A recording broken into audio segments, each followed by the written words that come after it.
마가복음 3장의 말씀을 저와 여러분들이 한 절씩 번갈아 읽고 마지막 절 같이 읽도록 하겠습니다. 예수께서 다시 회당에 들어가시니 한쪽 손 마른 사람이 거기 있는지라.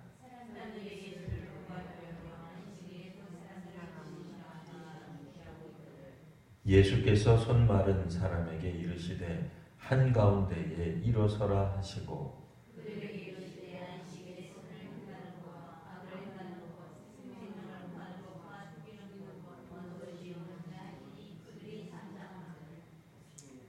그들의 마음이 완악함을 탄식하사 노하심으로 그들을 둘러보시고 그 사람에게 이르시되 내 손을 내밀라 하시니 내밀매 그 손이 회복되었더라.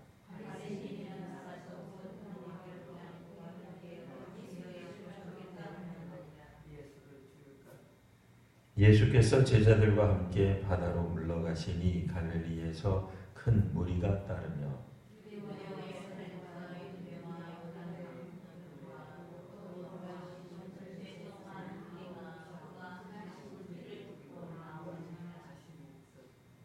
예수께서 무리가 에워싸 미는 것을 피하기 위하여 작은 배를 대기하도록 제자들에게 명하셨으니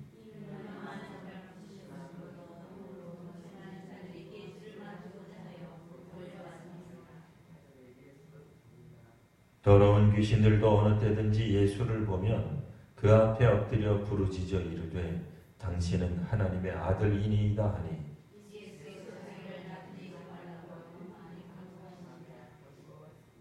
또 산에 오르사 자기가 원하는 자들을 부르시니 나아온지라.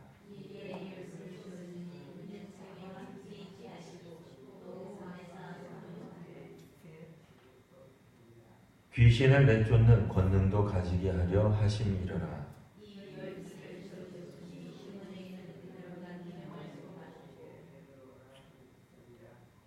또 세베대의 아들 야고보와 야고보의 형제 요한이니 이 둘에게는 보아너게 곧 우레의 아들이란 이름을 더하셨으며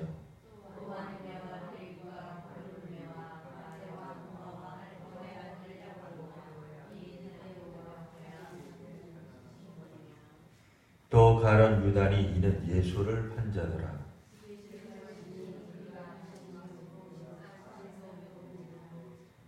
예수의 친족들이 듣고 그를 붙들러 나오니 이는 그가 미쳤다 하밀려라.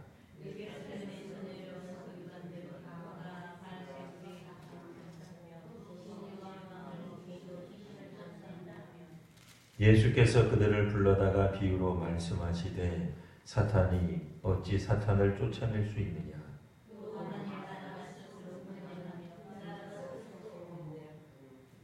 만일 집이 스스로 분쟁하면 그 집이 설 수 없고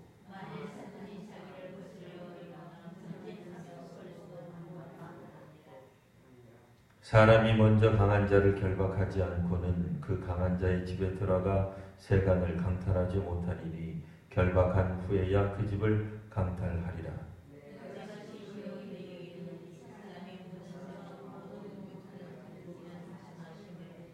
누구든지 성령을 모독하는 자는 영원히 사하심을 얻지 못하고 영원한 죄가 되느니라 하시니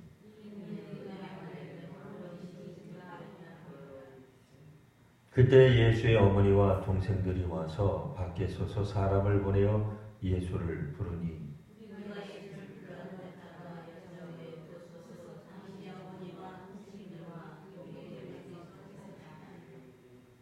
대답하시되 누가 내 어머니이며 동생들이냐 하시고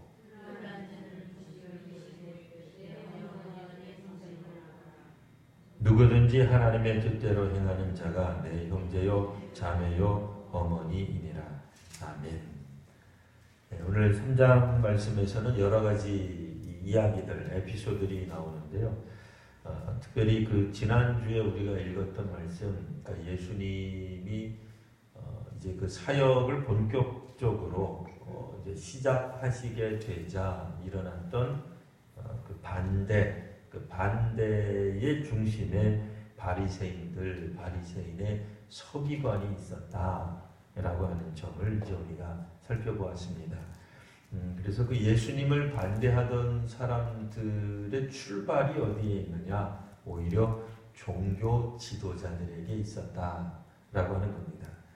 그것도 타종교라기보다는 구약에서부터 이분들이 가지고 왔던 하나님 신앙을 가진 사람들, 그들이 오히려 예수님을 반대하는 이런 모습을 보여주게 됩니다.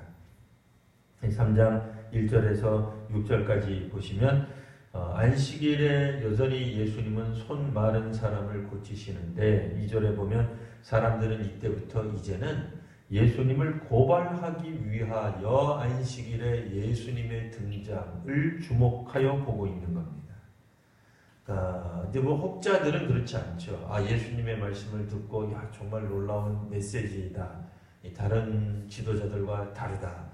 이런 관점에서 보는 사람들도 아주 없었던 건 아니지만 상당히 많은 혹은 일부 지도자들 입장에서는 종교 지도자들이죠. 이들이 종교적 어떤 그런 신념을 가지고 있는 사람들입니다. 그러니까 이들 입장에서는 과연 예수께서 안식일을 어기는가? 어긴다고 하는 게 뭐예요? 안식일에 일하는 거죠. 그 일한다는 내용이 구체적으로는 사람을 고치시는가 하는 거예요. 이미 우리는 신약 이후에 살아가고 있기 때문에 안식일이든 어느 때이든 예수께서 사람을 고치시는 일이 얼마나 귀하고 좋은 일인지, 축복인지, 구원에 관한 일인지 잘 알고 있습니다. 만일 우리가 조금이라도 몸이 아파본 사람이라면 혹은 가족 중에 누군가가 아픈 사람이 있다고 한다면 주일에 병 낫는 게 뭐가 그렇게 나쁜 거겠어요? 하나님이 우리를 주일에 고쳐주시면 안 되나요? 고쳐주시면 감사한 거죠. 그런 생각을 당연히 하고 있지만 이때 당시의 사람들은 그렇게 생각하지 않았어요. 아무리 하나님이 보낸 사람, 하나님의 아들이라 할지라도 안식일은 지켜야 되는 것이다. 이런 생각을 하고 있었다라는 말입니다. 그러니까 이들이 안식일을 지키는 것이 하나님의 뜻과는 사실은 무관한 율법주의로 흐르고 있다는 것을 그들 자신은 스스로는 눈치채지 못했던 것 같아요. 이제 그러다 보니 어떤 일까지 벌어지냐면 이제 6절 보시면 바리새인들이 나가서 곧 헤롯 당원들과 함께 어떻게 하여 예수를 죽일까 의논하게 되었다까지 이르게 되는 겁니다. 예수님 당시의 바리새인들은 로마의 이제 어떤 지배 아래에 있었던 사회였잖아요. 로마의 지배 자체를 거부하던 사람들입니다. 그러니 이들은 당연히 오늘날도 상당히 많은 종교인들 혹은 종교 지도자들이 정치 일선에 나서는 것을 보게 됩니다. 우리나라도 이제 일부 교회 지도자로 알려져 있는 사람들이 혹은 종교 지도자로 알려져 있는 사람들이 상당히 정계나 혹은 공무원이 직접 되기도 합니다. 우리도 아시는 바와 같이 어떤 지역의 교육감을 알고 보면은 이제 우리 넓은 의미에서의 기독교 이제 목사였던 분이 그걸 하고 있죠. 라든지 혹은 수많은 이제 요소에서 기독교 신학을 공부했거나 그가 전도사이거나 혹은 장로님이거나 안수집사의 신분으로 국회에 있기도 하고 국회의원이 되기도 하고 혹은 여러 가지 또 일들을 지금 하고 있는 걸 우리가 보게 되죠. 또 이번 어떤 그런 일들 서초동에 가 있던 광화문에 가 있던 그런 집회를 하는 곳에 종종 목회자들이나 혹은 교회 지도자들이 나서서 연사로 활동하는 그런 일들을 우리가 종종 보게 됩니다. 예전에는 우리가 이 종교인들이 이 정치하고 야합하는 것을 매우 부정적으로 보았습니다. 특별히 정치 지도자들과 이렇게 손을 잡는 것, 이것은 소위 말하는 보수주의 계통의 이제 기독교에서만 일어나는 일, 이런 식으로 우리가 생각을 했다면 오늘날에는 꼭 그렇지 않죠. 진보 계열에 있는 그리스도인들도 진보 진영에 있는 정당들과 손을 잡고 일들을 많이 하는 것을 보게 됩니다. 오늘 6절에 나와 있는 바리새인들은 그러면 오늘날 우리 어디쯤 해당할까? 바리새인들이 가진 신앙적 색채는 뭐 오늘날 우리들이 진보냐 혹은 보수냐 이렇게 나누어서 설명할 때 좀 콕 집어서 말하기는 어려워요. 하지만 그냥 있는 그대로 당시에 있었던 그대로를 설명하면 이분들은 이 나라가 로마가 통치하는 것을 못마땅하게 생각을 했어요. 그러니까 차라리 우리로 말하면 일제치하에 조금 더 가깝다 이렇게 볼 수 있어요. 현재 이 성경에 나와 있는 이스라엘의 상황이 정치적 상황이 혹은 중국의 지배 혹은 일본의 지배를 받는 어떤 그런 상황하고 유사합니다.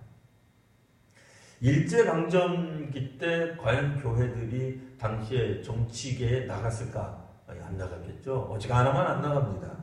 아주 특별한 경우를 제외하고는 안 나가죠. 물론 우리도 일제강점기 때에 정치적으로 앞장섰던 교회 지도자들이 있긴 있었어요. 그들이 오늘 성경에서 보면 누구냐? 아직은 등장이 잘 안 됐는데요. 마가복음에서는 사두개인이라고 알려져 있는 사람들, 그들이 상당히 정치적으로 나섰어요.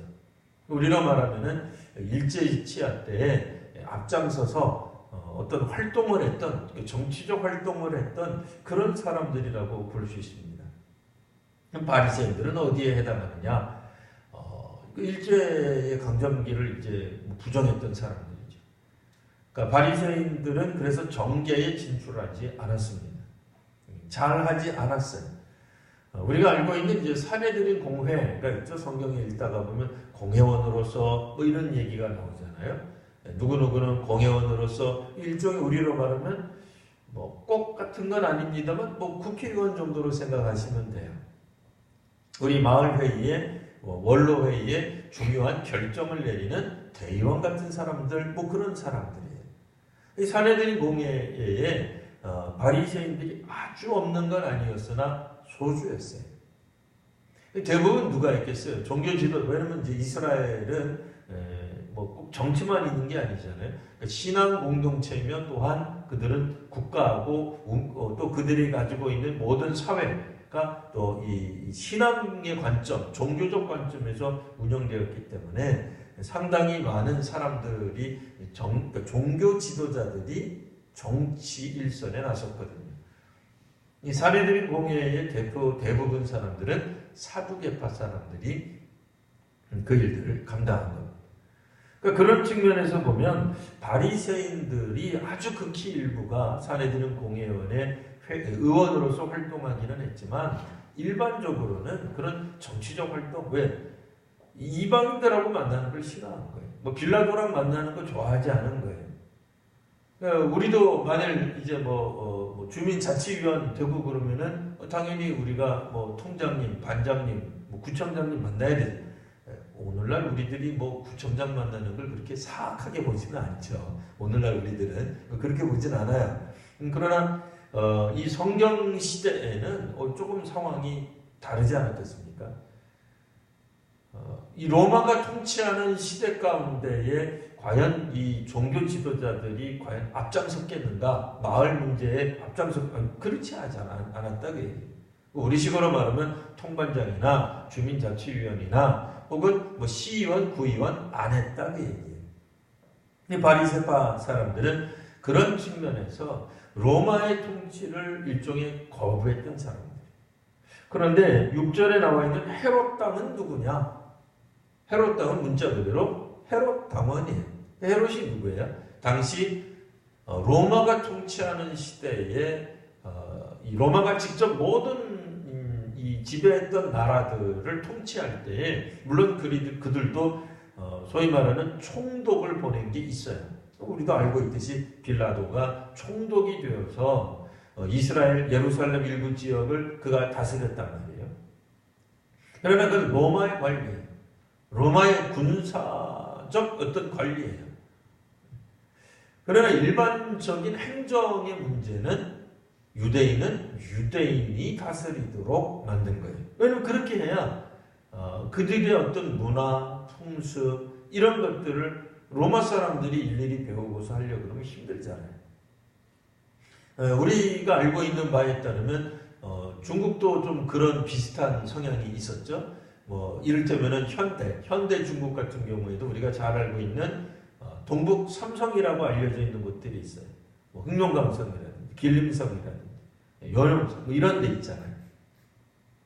이런 데는 이제 소위 말하는 조선족 자치주라고 하는 개념이 있었어요. 그래서 조선족들을 한 군데 몰아놓고 이제 통치를 하는 거죠. 중국에도 소수 종족이 약 5, 60개가 있거든요. 근데 그거를 다 이렇게 한꺼번에 이제 흩어져서 살도록 하지 않고 한 마을, 한 마을이라 그래도 그 인구가 수천만 명이에요. 우리보다 꽤 큽니다. 조그맣지 않아요. 굉장히 큽니다. 그러니까 그렇게 모아놓고 이제 했는데 아주 최고의 높은 결정, 최종적 결정은 로마 빌라도 총독이 하는 것처럼 이분들도 이제 한족이 하지만 거기도 어지간한 것들은 조선족의 문제는 조선족 관리를 두는 거예요. 여기서도 헤롯이라고 하는 유대인 출신으로서 정치 지도자들, 소위 말하는 왕을 둔 거예요. 우리 성경에서는 분봉왕이다. 이렇게 이제 묘사되고 있습니다. 철저하게 로마가 다스리는 로마의 입장에서 철저하게 로마의 지시를 받는, 그러니까 허수아비가 그러나 그냥 허수아비는 아니에요. 그도 상당한 권력이 있는 사람입니다. 그러나 이거는 친로마적 성향을 띌 수밖에 없죠. 반로마적 성격을 띄었다가는 당장 쫓겨날 것 아니겠습니까?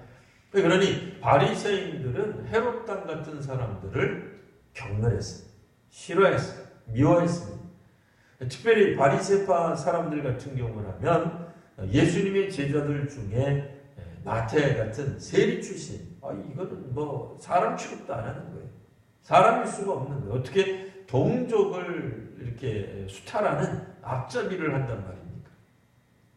그런 측면에서 바리새파 사람들은 당연히 이방인들과 거래를 하지 않았고 만나지도 않았고 만일 혹시라도 그런 일이 있다고 한다면 자신을 정결하는데 상당한 공을 들였을 겁니다. 그런 측면에서 헤롯 땅은 완전히 부패한 사람들이죠. 부패한 정부의 부패한 관리들이죠. 잘못된 거죠. 악한 거죠. 나라를 팔아먹은 민족의 앞잡이, 아주 나쁜 그런 어떤 이제 사람들로 취급이 되는데 바리새인이 어떻게 헤롯 땅과 만나겠습니까? 근데 오늘 성경에 보시면 만나는 장면이 나옵니다.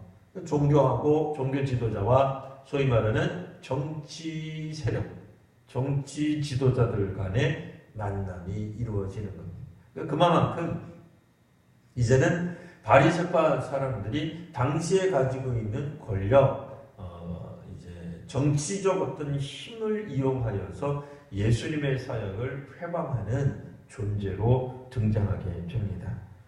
자, 그리고 나서 이제 7절에 보시면 많은 사람들이 그럼에도 예수님의 뒤를 따라가게 됩니다.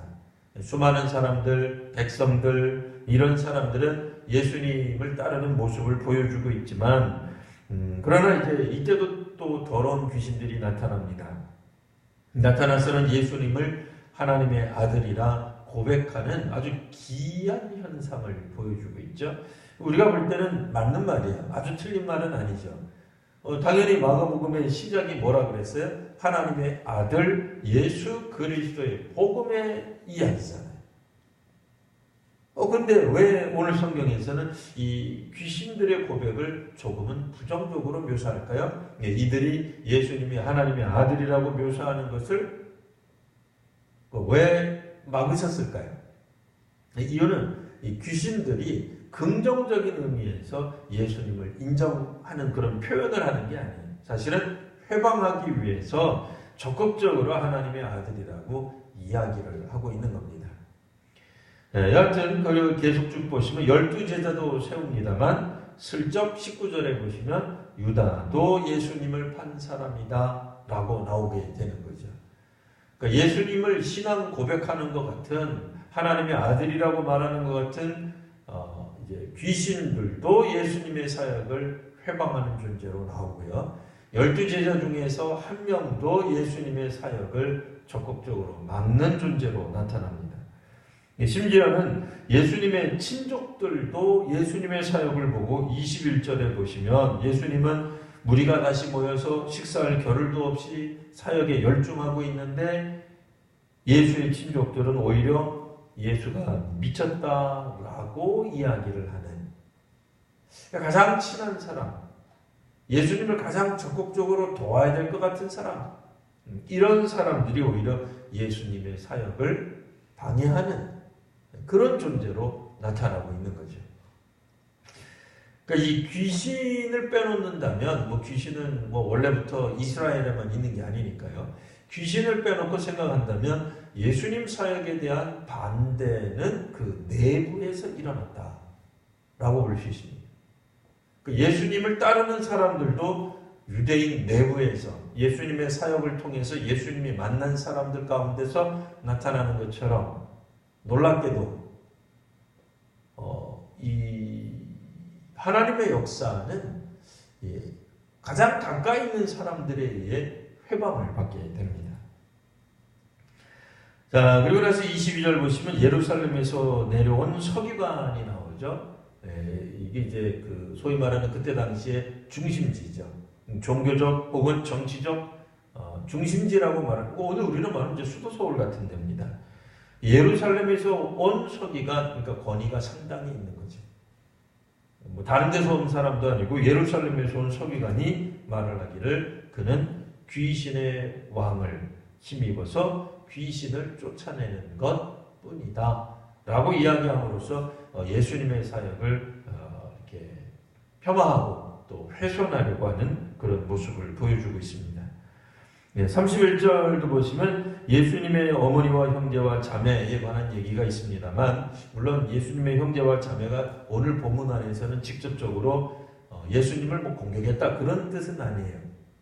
그러나 이제 중요한 것은 예수님이 이들을 바라보시면서 말씀하실 때 누가 내 어머니와 내 동생들이라고 말할 수 있겠는가? 누가 내 가까운 사람이라고 말할 수 있겠는가에 대한 이야기를 해주고 계시는 겁니다. 그럼 친족도 반대하죠. 나중에는 제자도 반대하죠. 회당에서 직접 역사를 보여주시고 나타냈지만 결국 서기관들이, 바리새인들이, 하나님께 가장 가깝다고 알려져 있는 사람들이 도리어 하나님의 역사를 회방하는 존재로 나타나는데, 하물며 하나님의 뜻을 잘 알던 예수님의 육신에 가장 가까운 사람이던 누가 그러면 진정한 의미의 예수님의 제자가 될 거냐? 하나님의 백성이 될 거냐? 하나님의 말씀을 가르치는 사람이 되며 또한 예수님의 어머니요, 형제요, 자매가 되고 동생이 될 거냐? 35절, 하나님의 뜻대로 행하는 자가 내 형제요, 자매요, 어머니가 되는 것이다 라고 이야기를 하심으로, 물론 이제 여러 가지가 우리가 좀 생각해 볼 수 있겠습니다만, 특별히 예수님의 사역에 있어서 가까운 혹은 함께하는 사람들이 과연 누구겠는가? 눈앞에서 기적을 본 사람들이 아니고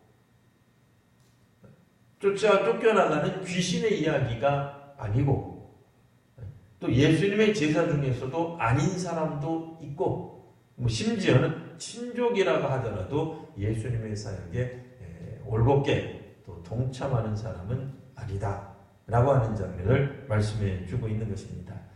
그래서 본격적으로 예수님이 제자를 통하여서 혹은 예수님의 사역의 시작을 통하여서 복음을 증언하고 있지만 처음서부터 상당한 반대에 부딪히고 있다라고 하는 것이 오늘 이 마가복음의 이야기입니다.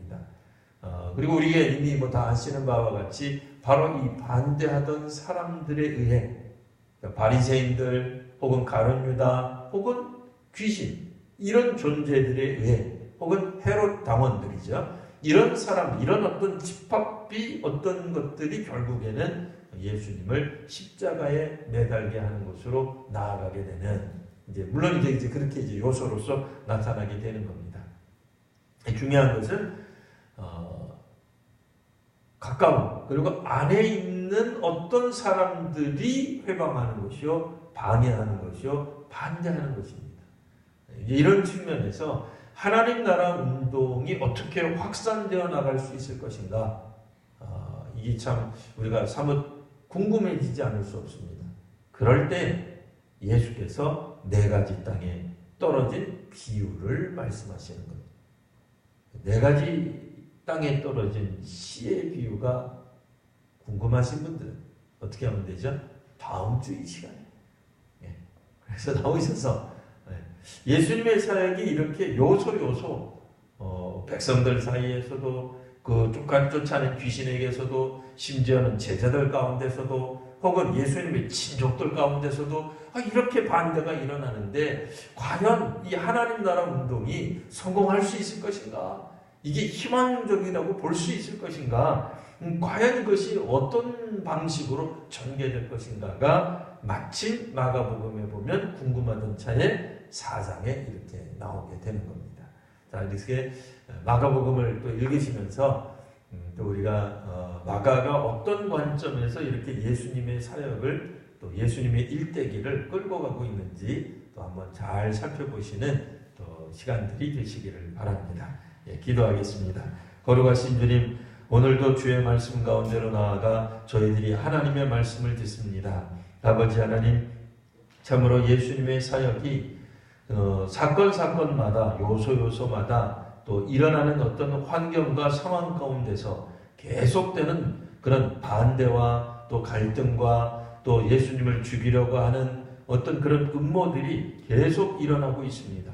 과연 하나님의 이 복음이 과연 확산될 수 있을런지요 하는 그런 궁금증을 자아나게 됩니다. 아버지 하나님, 오늘 이 땅에 한국교회 또 우리 교회가 복음을 증언할 때도 수많은 박해와 반대와 갈등과 또 저항에 부딪힐 줄 압니다. 아버지 하나님, 이미 복음을 잘 알고 있다고 하는 사람들, 혹은 정치 세력, 혹은 귀신들, 혹은 우리 가까운 친척들에 의해서 혹여 저희들의 복음이 막히는 일이 있다 할지라도 주님, 저희를 굴하지 아니하고 주의 복음을 힘있게 증언하는 주의 제자들이 되게 하여 주옵소서. 우리 한국교회가 되게 하시고 우리 교회가 되게 하여 주옵소서. 거룩하신 우리 구주 예수님 이름으로 기도드리옵나이다. 아멘.